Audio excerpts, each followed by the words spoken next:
Hello everyone, coinmetallurgist here. Hope you're all doing well. I've gone through the second 50 pounds from Golden Eagle coins, so I've now gone through the full 100 pounds, and I want to show you the types that I added to my collection from the second 50 pounds. But before I do that, I want to compare for you the results from both sets of 50 pounds of Golden Eagle coins and the 20 pounds of world coins that I went through prior to going through that 100 pounds from Golden Eagle coins. This is the full 120 pounds of world coins that I've gone through so far this winter. And I want to show you a drastic difference in bulk world coins that haven't been searched at all and ones that have been picked through pretty well. And in reality, it's really difficult because you don't know what you're going to get. Generally speaking, the majority of what I buy is from big sellers like Golden Eagle coins, and I buy it expecting it to be pretty picked through. And generally speaking, that is the norm. But on occasion, I try to find sellers that I think are less likely to have picked through the coins so that there's less pulled out of them. So on the far left is the 20 pounds from seller redacted, and the middle is the first 50 pounds, and on the right side is the second 50 pounds from Golden Eagle coins. So at the very top, you can see kind of my main summary, how many pounds I purchased, in parentheses what I purchased, and in outside the parentheses what I actually got in pounds. Generally speaking, you typically see people put a little bit more than what you order. And of course, there's differences in scales, and scales aren't perfectly accurate. So the Golden Eagle coins, it came up to 49.6. I have a couple different scales that I weighted on, and one of them was lower than that. This is the higher of the two. So it's abnormal to see it a little bit low compared to what you ordered. But if you look at these 20 pounds, there were 382 new types. If you go back and look at the video of those, a lot of those new types there were some ancient coins that aren't even counted in the 382 new coins into my collection, 97 new types. The video showed only those 97 new types, and if you go back and look at that, there's quite a few older coins, larger coins, higher denomination coins. There's some ancient coins that aren't even counted in this because I didn't actually officially add them to my Numista catalog because I didn't have an exact match to them in the catalog. Over 2 ounces of silver, and of the coins, about 24% of the coins I was keeping. So if you look at here, this first bold line is 50% of the coins came from the countries above that, and the second bold line is 80% of the coins came from all the countries above that. The far right side is my example of coins that are very picked through. You see there's no silver, there's hardly any older coins. These are the coins I'm going to show you the new types from today. Essentially, these are new types that someone else going through these coins didn't pick out because maybe it was a coin they already had or a coin they didn't care about. Nothing abnormally special. Of course, I'm still happy to add new types to my coin collection from even coins like this. I kind of expect this from buying big bulk from a large company like this. But you see here, only 5 countries made up the first 50% of the coins, and comparably, there's the 80% line. Now the middle one, if you go back to my video from last week, I mentioned that this first 50 pounds from Golden Eagle coins was very well distributed. I believe there's 12 countries here that make up 50% of the coins, and all the way down here is where you're getting to the 80% of the coins. So just to give you kind of this overall picture of what I got to start with, but let's get into the types. These are more or less in reverse alphabetical order. In reality, it's a little bit disorganized because they're just in the order that I put them into the box here. I haven't gone through and fixed the order yet. So 4 here from Uzbekistan. One older coin here from France. I'm sure you're not going to be able to see that too well, but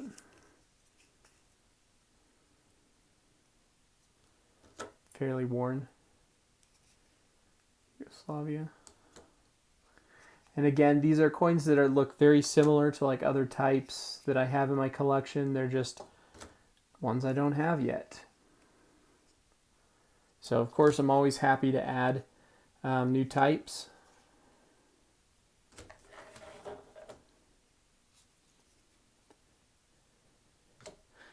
Those of you who are watching, do you all search through bulk world coins? What kind of things do you look for? Do you do a world type collection like I do, or do you collect world coins differently? Have some Franklin Mint proofs here. Not in great condition, what you normally would expect from a proof coin. About half as many new types in this 50 pounds as the last 50 pounds. This one hopefully will replace eventually.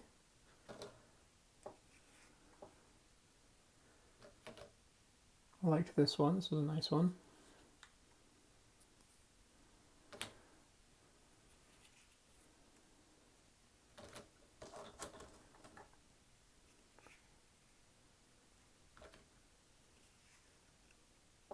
Samoa.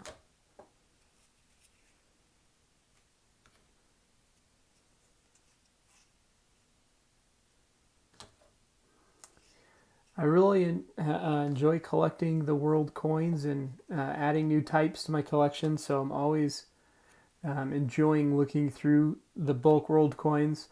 People often ask me, like what do I do with the world coins that I don't keep? And I sell them back. I sell them to other people like you all that would also enjoy looking through them. Yes, I pick out the coins that are new types for me, and I certainly take out anything that's silver. So if you ever bought bulk world coins from me after I'm looking through them, you shouldn't be expecting to find any silver. I think it's almost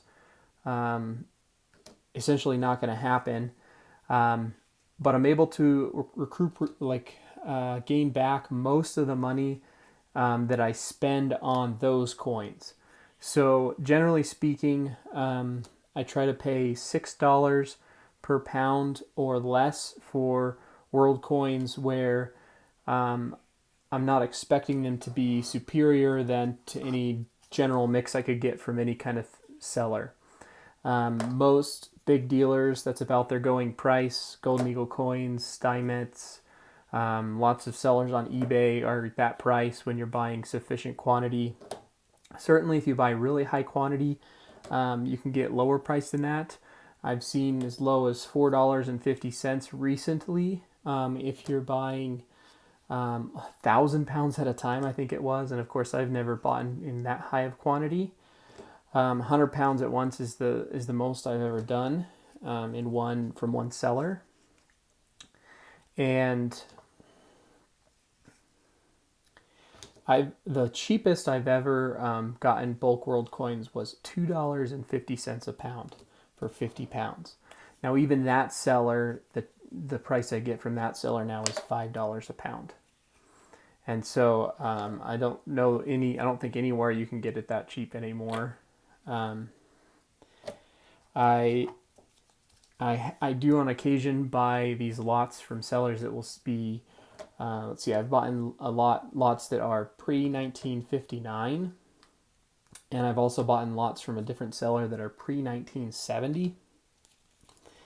And it's kind of a two-edged sword. Like, you're going to get older coins and you're not going to get newer coins, which is good. And so I'm willing to pay a little bit more for that. But you also know that seller has definitely searched through those coins. There's not much of a chance at all that you're going to get some really great items slipping through there. Now, that being said, I once bought 11 pounds of pre-1970 coins, and that is the only lot that I have ever found a gold coin in. And it was in terrible shape. It was even in a bezel, and the bezel was 14 karat gold additionally, but it was a 90% gold Mexican 10 peso coin, and at the time it was worth, I think, about $300 in gold value, significantly more than I paid for the entire lot of 11 pounds. And so things slip through. Even people who are searching through the coins and trying to pull out all the silver and all the exchange coins and the older stuff, every once in a while something slips through and you find it. To give them some credit, it looked similar to what you would imagine a coin that's plated looking like. Because it had been in jewelry, it was even like polished, or it may have even been plated at some point in time to like make the color of the gold really pop out. I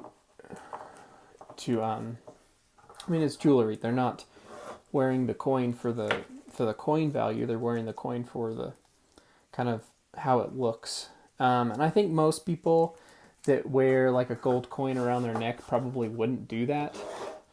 Wouldn't polish it, wouldn't plate it or anything like that. But I hope you guys enjoyed taking a look at these coins with me, and a little bit of explanation in the beginning on the numbers of where all this goes. I do like to keep good track of everything while I'm going through world coins so that I can compare these numbers, at least for myself, and I hope it adds some value to you. I don't want to discourage people from buying bulk world coins from a big seller because you're worried that it's going to be a terrible mix. If it's your first time buying world coins and you have no types in your collection, and everything is going to be a new coin to you, that even these lower quality mixes that have been searched through, I mean, where I add 91 new types, you're going to add hundreds and hundreds of new types that I don't add to my collection because they're already part of my collection. If you look through these numbers and you can figure that I spend roughly $6 per pound from each of the sellers, you can look at, okay, how much did I pay for 50 pounds of world coins at $60 a pound? So that being said, how much does this show that I paid for a new type, or per new type that I added to my collection? Or how much did I pay per new coin that I added to my collection? And if you run those numbers, it's actually quite high. For example, here in this case, 50 pounds, and you're adding 510 new coins. So for every pound, you're adding roughly 10 new coins, and that pound's costing you $6. So it's costing you over, like 60 something cents per new coin that's being added to the collection. Now, and that math's probably all wrong. I shouldn't do math where I'm not actually trying to run the numbers in my head. I'm just trying to remember them basically when I'm doing that. But the idea is that if you keep all of the bulk after you search through it, it's a very expensive way to add new coins to your collection, and you'd be better off like going to a coin shop and searching through and like picking out the coins for $4 for $1 or $5 for $1 and pick out the new ones you don't have, which I do that also. But the only way that this makes sense to order bulk coins, search through them for me, search through them, pull out the new ones for my collection, and then I have to sell what's left over to be able to recapture a lot of that money that I spent on them originally. Now, it wouldn't be as bad of a case when, again, in that example, if it's your first time ever buying coins, bulk coins, and searching through them and adding lots of types to your collection, it's going to be very advantageous to buy bulk world coins. But as you get further on in your collection, you have to sell back the world coins, which If locally I had someone else that collected world coins in a similar manner that I did, I would be perfectly happy, me buying 50 pounds, them buying 50 pounds. We each search through them and then we trade them.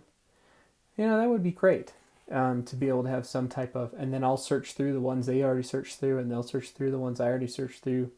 If I had some type of system like that with a few people locally, but I just don't have a lot of local support from people that collect world coins. A lot of the people in the coin group and things collect only US coins. Thank you all for listening to me ramble, and hope you enjoyed taking a look at these coins. And I'll see you all next time, and have an absolute excellent day today, and see you guys.